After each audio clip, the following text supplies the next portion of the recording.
Terima kasih banyak, Adeoke. Terima kasih juga untuk TV dan FAM untuk kesempatan. Salam kenal Kang Dede dan juga Kakak Angki. Menarik sekali mendengar penjelasan dari Kang Dede yang sebenarnya memotret realitas kita bahwa memang meskipun ada tiga sudut di segitiga makanan tadi, tapi kita bisa lihat dalam kasus Papua bahwa ekologi eh, tidak lagi menjadi penentu gitu ketika kita bicara bahan pangan masyarakat, tapi sudah dikendalikan oleh kepentingan ekonomi politik. Dan itu juga diperkuat oleh Kakak Angki yang membahas tentang brutalnya proyek pangan di Merauke. Dan itu terjadi juga di Jayapura dan merupakan alasan kenapa uh, saya bergerak gitu di lewat ISASAI untuk fokus pada pangan lokal. Saya dapat topik yang menurut saya tuh dekat sekali di samping hati dan senang sekali karena Yoke dan teman-teman memberikan satu topik ini gitu karena hal ini tidak didiskusikan cukup banyak di sini, padahal ini adalah isu yang krusial ketika kita bicara tentang pangan. Jadi topiknya dekolonisasi pangan dan upaya mempertahankan identitas pangan. Di flyer saya dibilang aktivis pangan, tapi sehari-hari saya biasa bilang saya menjadi tukang kebun dan tukang masak karena di rumah saya berkebun di Isasai dan Sansen saya masak gitu. Jadi presentasi hari ini tuh akan sebenarnya merefleksikan pengalaman saya sebagai tukang masak dan tukang kebun. Slide selanjutnya.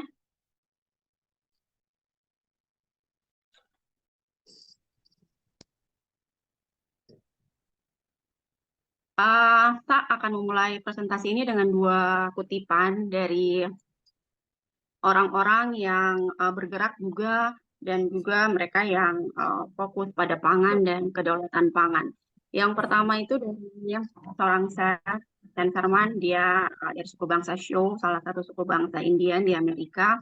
Dan dia bilang di situ, kolonisasi itu atau penjajahan itu tidak hanya merampas tanah kami, tapi juga hubungan kami dengan makanan, sehingga melepaskan bahan pangan mereka dari penjajahan atau mendelokolonisasi pangan itu berarti mengingat kembali siapa kami dan dari mana kami berasal.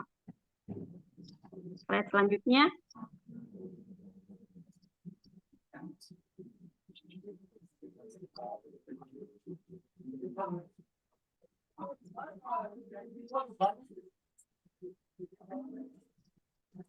Izin slide selanjutnya.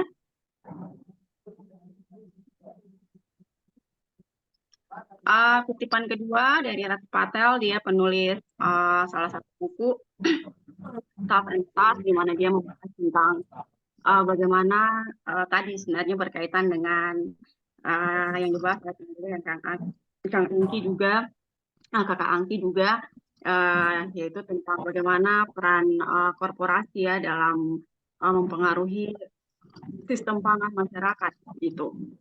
Dia bilang bahwa kolonialisme itu hidup dan berkembang tidak hanya dalam politik tetapi juga di atas piring kita.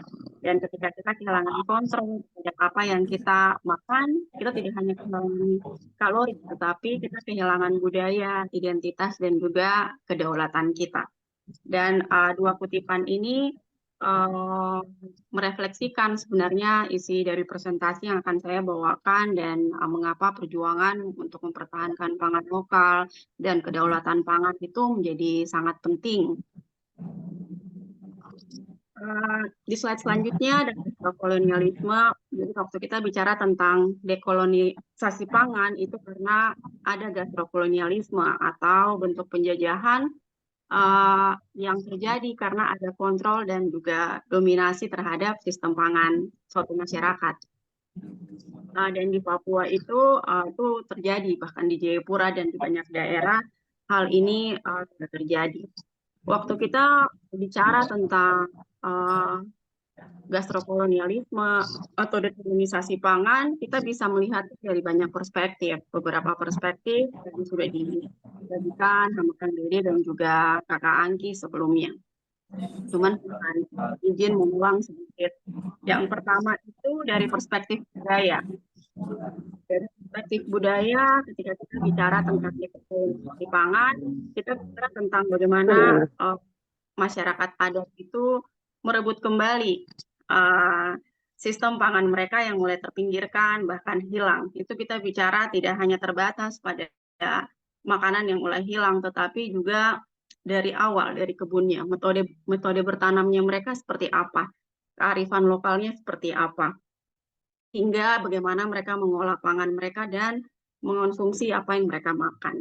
Jadi masyarakat adat merebut kembali kontrol atas apa yang telah terpinggirkan dan juga malah dan bahkan sudah hilang gitu. Perspektif kedua yaitu politik dan keadilan sosial. Kita bicara tentang struktur kekuasaan dan bagaimana sistem pangan itu diancam gitu karena adanya ketidaksetaraan, perampasan lahan dan juga eksploitasi.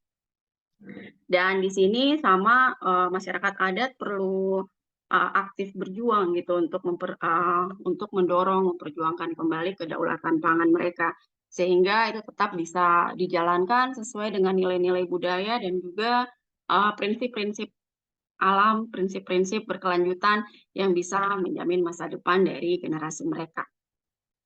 Dari perspektif ketiga, dari perspektif lingkungan, kita bicara tentang bagaimana sistem pangan itu diancam dengan ini terkait erat dengan yang dibahas oleh Kakak Angki tentang proyek-proyek pangan skala besar yang mendorong sistem pertanian dilakukan secara monokultur, menghasilkan bahan pangan dalam jumlah besar, tidak untuk memenuhi kepentingan lokal, tetapi untuk kepentingan ekonomi yang lebih besar, yang biasanya adalah untuk tujuan ekspor.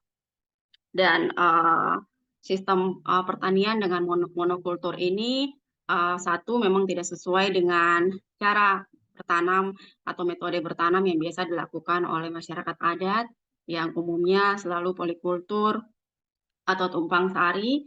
Kemudian dalam jangka panjang pun kesehatan tanah dengan metode monokultur ini akan turun atau akan rusak. Sehingga hal ini menjadi tugas dari masyarakat adat untuk kembali melawan sistem-sistem pangan yang fokus pada monokultur ini dan menghidupkan kembali metode bertanam mereka yang sesuai dengan apa yang diwariskan leluhur. Yang keempat, dari perspektif kesehatan dan gizi, kita bicara tentang bagaimana masyarakat adat itu atau masyarakat mereka diet atau pola makannya sudah mulai berubah dengan banyaknya globalisasi, kapitalisme, komersialisasi perusahaan multinasional, perusahaan-perusahaan makanan yang iklannya di mana-mana dan bahan pangan itu biasanya tersedia dengan lebih murah dibandingkan bahan pangan lokal, mempengaruhi diet dan cara makan masyarakat pada saat ini. Dan ketika kita melihat dekolonisasi pangan dari perspektif ini, kita bicara tentang bagaimana kita mengembalikan pola makan yang sudah mulai berubah ini kembali ke pola makan tradisional yang lebih sehat, lebih alami, dan lebih bernutrisi tentunya. Yang terakhir, dari perspektif ekonomi, kita melihat dekolonisasi pangan adalah bagaimana kita mengurangi ketergantungan masyarakat adat terhadap perusahaan. Karena banyak sekali produk pangan, baik dari bibit, pupuk, pestisida, sampai dengan produk makanan yang diproduksi oleh perusahaan-perusahaan ini. Dan karena pasar mereka yang luas, mereka mempengaruhi gitu kebutuhan masyarakat sehingga ada ketergantungan yang tercipta di situ.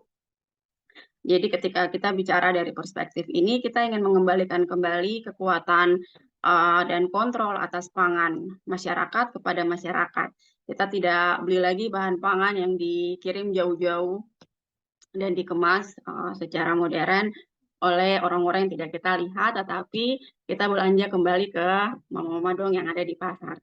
Sehingga petani-petani kecil ini bisa tetap hidup dan keragaman dari apa yang kita punya di kebun bisa terus terjaga.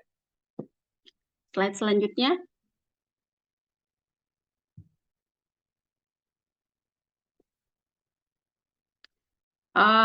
Secara singkat ada beberapa poin yang kita bisa tarik sebenarnya dari beberapa perspektif yang tadi saya bagikan gitu tentang dekolonisasi pangan. Yang pertama, ketika kita bicara dekolonisasi pangan, kita bicara tentang bagaimana kita memulihkan identitas kuliner kita yang tentu saja berbasis atau berdasar pada sumber daya lokal. Apa yang kita punya itu pasti akan mempengaruhi apa yang ada di piring kita atau di piring leluhur kita. Itu yang harusnya kita pertahankan gitu. Yang kedua, memperjuangkan kedaulatan pangan. Ketika masyarakat itu mandiri pangannya, bisa menghasilkan pangannya, tentu saja dia akan bisa lebih tahan. Ketahanan pangannya pun akan lebih kuat. Jadi bagaimana masyarakat kembali mengontrol apa yang mereka tanam, bagaimana cara mereka memanen apa yang mereka tanam, mengolah hingga memakannya. Ketiga, kita menghidupkan kembali metode bertanam tradisional yang sesuai dengan ekosistem dan tradisi masyarakat. Mengenalkan sesuatu yang baru ke masyarakat itu adalah hal yang sulit, tetapi yang perlu kita perjuangkan ketika kita bicara tentang dekolonisasi pangan atau melawan gastrokolonialisme adalah kita menghidupkan kembali metode-metode yang memang telah teruji berhasil menjaga alam kita sejauh ini. Yang keempat, memulihkan pola makan adat dan lokal yang alami, bernutrisi, dan memiliki makna budaya. Yang terakhir, membangun sistem pangan lokal yang kuat dan mengembalikan kembali kekuatan ekonomi kepada petani dan produsen pangan lokal. Selanjutnya,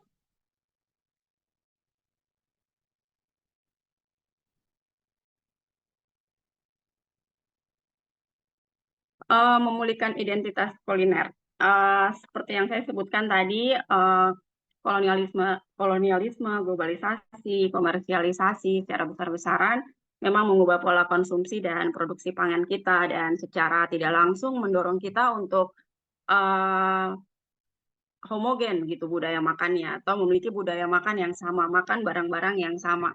Yang di Jakarta orang makan, di Papua juga harus makan. Seolah-olah itu adalah indikator dari kemajuan dan pembangunan gitu. Di saat sebenarnya kita sedang menjebak diri kita sendiri.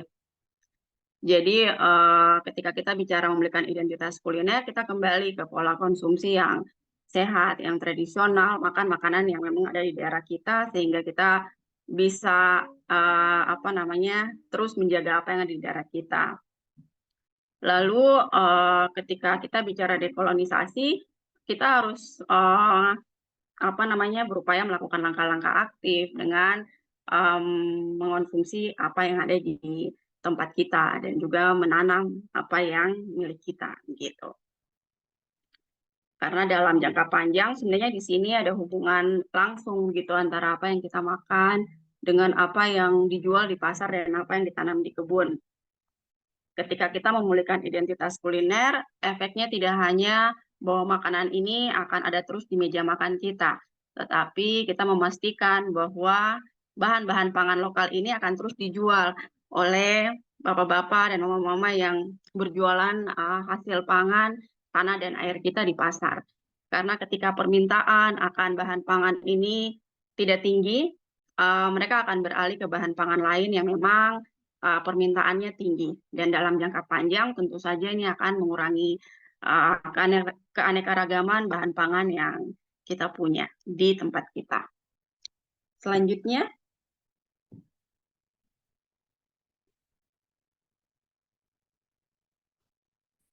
yang kedua memperjuangkan kedaulatan pangan.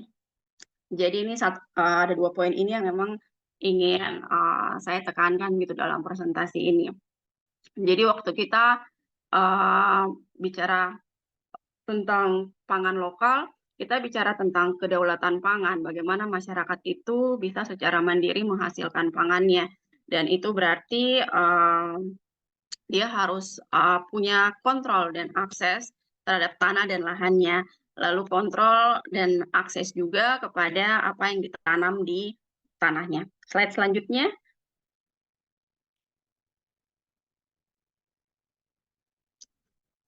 Ada dua konsep ini yang biasanya saya sering temukan digunakan secara bergantian, kedaulatan pangan dan ketahanan pangan, sehingga sebenarnya kesempatan ini ingin saya pakai untuk kita bongkar sedikit ketahanan pangan dan kedaulatan pangan.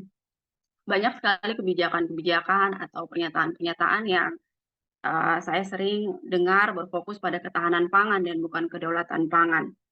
Ketika kita bicara tentang ketahanan pangan, sebenarnya fokus dari kebijakan itu lebih banyak pada akses pangan, penggunaan, dan juga stabilitas pasokan. Lebih fokus pada pasokannya akan cukup atau tidak untuk memenuhi kebutuhan masyarakat. Tetapi asal pangan sama sekali tidak diperhitungkan di situ. Bisa dari luar Papua, bisa dari luar Indonesia atau luar negeri. Yang penting bisa memenuhi kebutuhan masyarakat di Papua.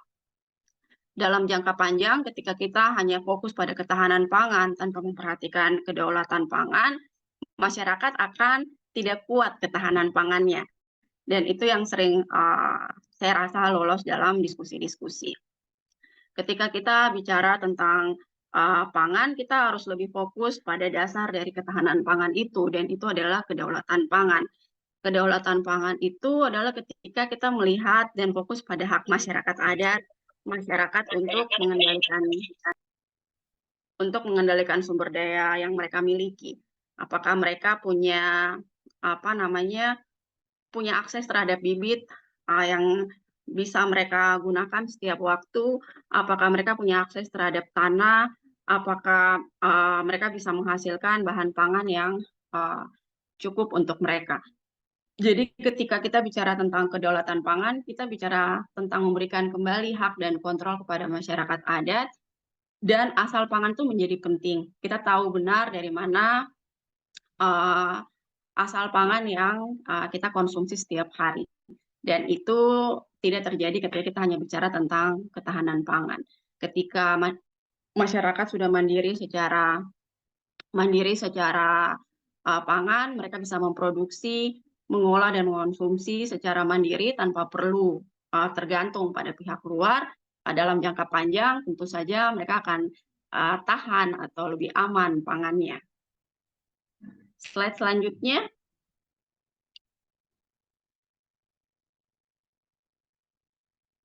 Nah, ketika kita bicara tentang kedaulatan pangan, dasar atau fondasi dari ketahanan dan kedaulatan pangan ini adalah kedaulatan bibit. Dan kontrol atas bibit ini sebenarnya adalah langkah pertama untuk memastikan bahwa masyarakat itu bisa memproduksi memproduksi makanan yang cukup dan berkualitas yang sesuai dengan kondisi lingkungannya. Slide selanjutnya.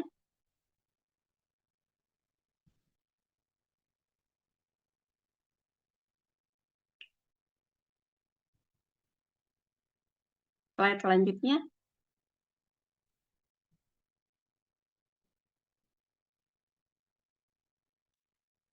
Kedaulatan bibit juga salah satu hal yang saya lihat lolos dari kebijakan-kebijakan dan perhatian pengambil kebijakan. Padahal ini adalah hal yang sangat penting yang perlu kita perhatikan gitu. Kalau memang kita ingin memastikan bahwa masyarakat itu akan aman dan tahan pangannya dalam kondisi apapun.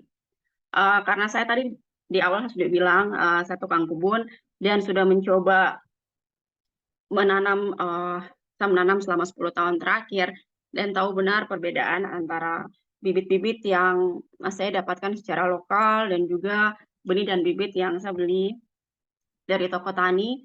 Jadi saya rasa ini adalah hal penting untuk kita sama-sama pelajari dan bergerak gitu sehingga bibit-bibit dan benih-benih lokal ini bisa kita jaga dan pertahankan. Saat ini benih atau bibit-bibit yang benih-benih yang tersebar di toko tani sebagian adalah benih hibrida dan juga kita bilangnya GMO atau genetic modified organism.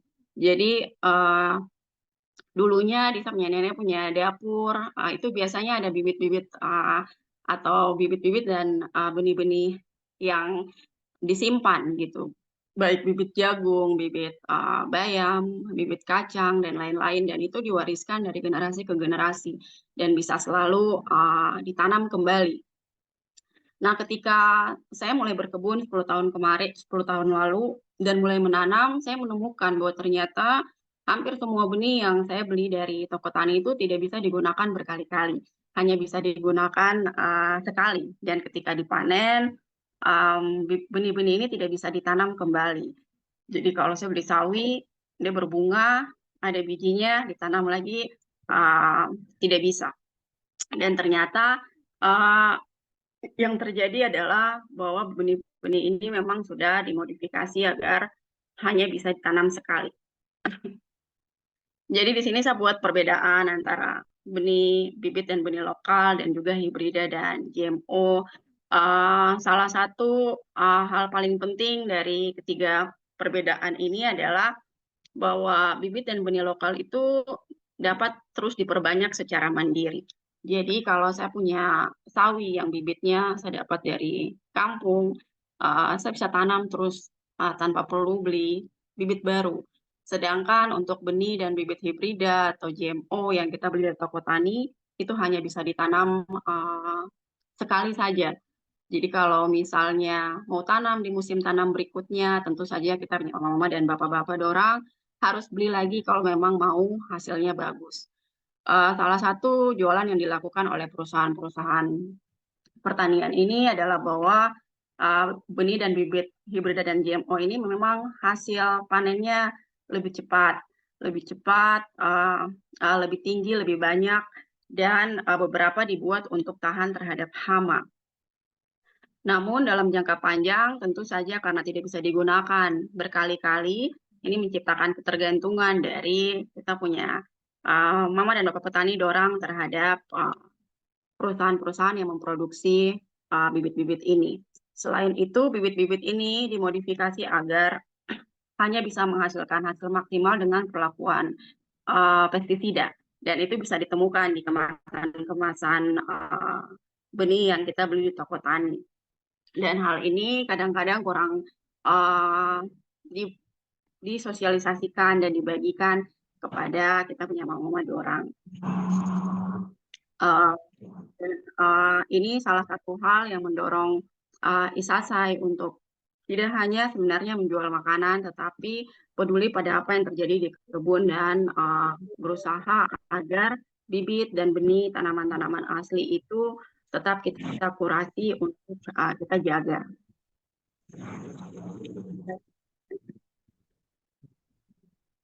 Memang.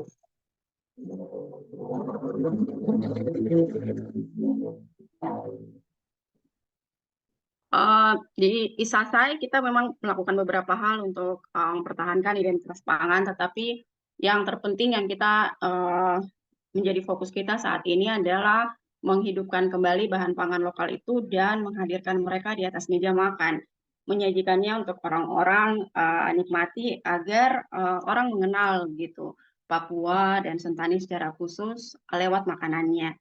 Lalu proses kurasi bibit serta koleksi pengetahuan tradisional yang selama ini mungkin kurang dibahas dan tidak kelihatan pun kita coba bagikan lewat media-media yang kita pakai.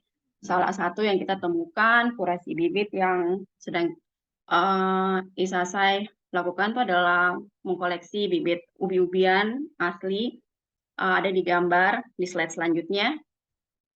Ada kita punya pisang asli, ada sekitar 22-23 jenis. Dan ini sesuatu yang saya sering cerita ke teman-teman media, keragaman hayati kita sudah mulai berkurang dan tidak kelihatan di pasar. Dari 23 jenis pisang asli yang orang Sentani biasa konsumsi, di pasar kita hanya bisa temukan 6. Berarti 17 lainnya mungkin tertinggal di kebun atau mungkin sudah hilang. Waktu saya melakukan koleksi kurasi bibit ini, saya menemukan bahwa orang-orang tua di kampung mengingat namanya sudah mulai samar-samar.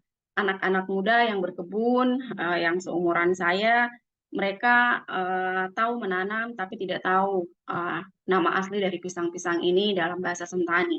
Dan ini sebenarnya ironi karena kita menyimpan pengetahuan tradisional kita dalam bahasa kita. Bagaimana kita ingin orang di luar mengenal bahan pangan lokal kita, tetapi kita sendiri tidak dapat menjelaskan apa itu, siapa pisang itu, namanya apa, dan biasanya dimakan dengan apa lebih cocok dibakar, direbus, atau apa namanya, digoreng, seperti apa biasanya orang Sentani memakan pisang-pisang itu. Dan itu sebenarnya tanda bahwa memang aksi untuk melakukan kurasi bibit, koleksi uh, koleksi pengetahuan tradisional, penamaan terhadap apa yang kita punya itu menjadi krusial dan penting. Slide selanjutnya.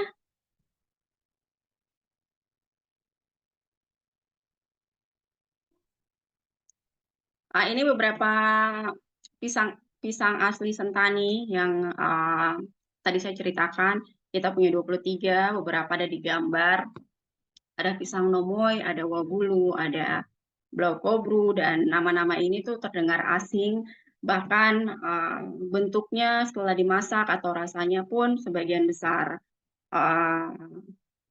orang belum tahu. Beberapa adik-adik yang kerja di Sasai, meskipun dari Sentani juga bingung gitu dengan namanya dan kaget dengan rasa pisangnya karena ternyata enak dan pulen. Slide selanjutnya. Dan itu sebenarnya adalah tanda bahwa memang kurasi bibit dan kekayaan keanekaragaman hayati di Papua itu sangat tinggi, karena bahkan di satu tempat sekecil Sentani saja kita bisa punya pisang sebanyak itu dan masyarakat atau kita sendiri tidak sadar bahwa kita memiliki semua itu. Ketiga, tentu saja penguatan sistem pangan yang berkelanjutan. Metode-metode tradisional untuk kita menjaga kita punya tanam, juga kita punya keanekaragaman itu menjadi penting gitu. Karena ketika kita bicara identitas pangan, tetapi yang kita jual bukanlah bahan pangan yang berasal dari kita punya daerah, tentu saja jadi lucu untuk bicara ini makanan Papua atau makanan khas Sentani. Padahal misalnya kita bawa ubi dari tempat lain. Jadi kita butuh agar petani-petani, bapak-bapak di kampung tetap menanam, tetapi pada saat yang sama kita butuh mereka tetap punya akses terhadap tanam mereka dan memiliki kontrol terhadap apa yang mereka tanam di sana. Karena kalau itu tidak ada, kalau ada pengambil alihan tanah untuk tujuan-tujuan lain, tentu saja ada banyak bahan pangan yang tidak bisa ditanam, ataupun kalau ditanam hasilnya tidak akan maksimal gitu. Yang keempat, upaya kita memang masih terbatas pada memperkenalkan makanan khas Papua, terutama Sentani, untuk melawan yang tadi saya bilang upaya-upaya untuk membuat kita menjadi homogen dalam budaya makan dan pangan kita.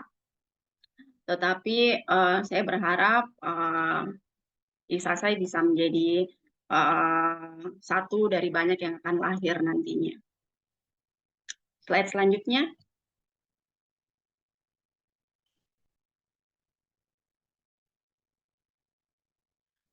Ini ada dua contoh sebenarnya apa yang kita temukan di Sentani dan akan menjadi penting, membantu sekali untuk kita sama-sama belajar mengapa kita perlu sekali melihat kembali ke dalam kampung, mendengar kembali orang tua bercerita sehingga mendapatkan pengetahuan tentang kearifan lokal yang ada. Salah satu yang kita temui dan saya senang sekali belajar ini dari nenek-nenek orang di kampung adalah sistem atau metode bertanam yang bergantung pada matahari, bahwa mereka jarang dan tidak pernah, bukan jarang tapi tidak pernah gagal panen ketika tanam, karena ketika mereka menanam mereka mengikuti gerakan matahari. Ketika matahari itu bergeser sedikit ke utara jauh dari gunung di mana mereka bertanam, itu berarti tanda bahwa musim panas datang dan mereka akan mulai membersihkan kebun baru dan kemudian membakar. Dan ketika matahari sudah bergeser dan berada di atas gunung di mana mereka akan menanam, itu adalah tanda bahwa musim hujan akan datang dan mereka akan mulai menanam. Dan dengan begitu mereka memastikan bahwa tanamannya akan dirawat oleh alam dan tidak gagal panen. Setelah kebun baru jadi, ada tanaman-tanaman yang akan mereka tanam di awal, diikuti oleh tanaman-tanaman lain. Setelah semuanya selesai ditanam, mereka akan melihat lokasi lain untuk membuka kebun baru. Dan dengan begitu, mereka bisa memastikan pasokan bahan pangan untuk kampung, untuk keluarganya tetap tersedia dan tidak habis-habis. Slide selanjutnya.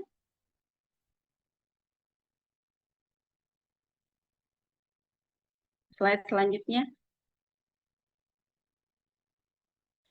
Di kebun-kebun orang Sentani, ya kampung namanya Ayapu, itu mereka masih tetap dari kebun lama, mereka akan ambil bibit-bibit, kemudian dipindahkan ke kebun baru, sehingga ketergantungan terhadap bibit dari luar itu, minta maaf, ketergantungan terhadap bibit dari luar cukup rendah, dan saya berharap ini bisa berlangsung terus sehingga apa yang dihasilkan bisa terus dihasilkan untuk masa depan.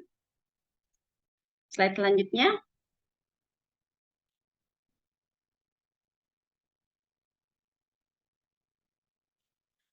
Untuk makanan kita di Sentani punya namanya KEB Hele atau ikan kuah hitam khas Sentani yang dimasak dengan metode masak presto tradisional khas Sentani.